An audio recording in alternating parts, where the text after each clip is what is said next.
చిన్న కాఫీ షాప్లో అరవింద్ తన గిటార్ పట్టుకుని కూర్చున్నాడు. అతని కళ్ళన్నీ ఒక కొత్త పాట గురించి ఆలోచిస్తున్నాయి.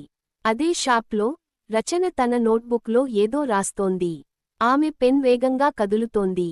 అరవింద్ తన గిటార్ని పక్కన పెట్టి కాఫీ కోసం కౌంటర్ వైపు వెళ్లాడు. అదే సమయంలో రచన కూడా కాఫీ కోసం వచ్చింది. క్షమించండి అన్నాడు అరవింద్. నాదే తప్పు అంది రచన. వాళ్ళ కాఫీ కప్పులు ఒకదానికొకటి తాకి కొంచెం కాఫీ కింద పడింది. వాళ్ళు నవ్వుకున్నారు. మీరు రచయితా అని అడిగాడు అరవింద్. మీరు సంగీతకారులా అని అడిగింది రచన. వాళ్ళిద్దరూ ఒకే టేబుల్ దగ్గర కూర్చుని వాళ్ళ కళల గురించి మాట్లాడుకోవడం మొదలుపెట్టారు.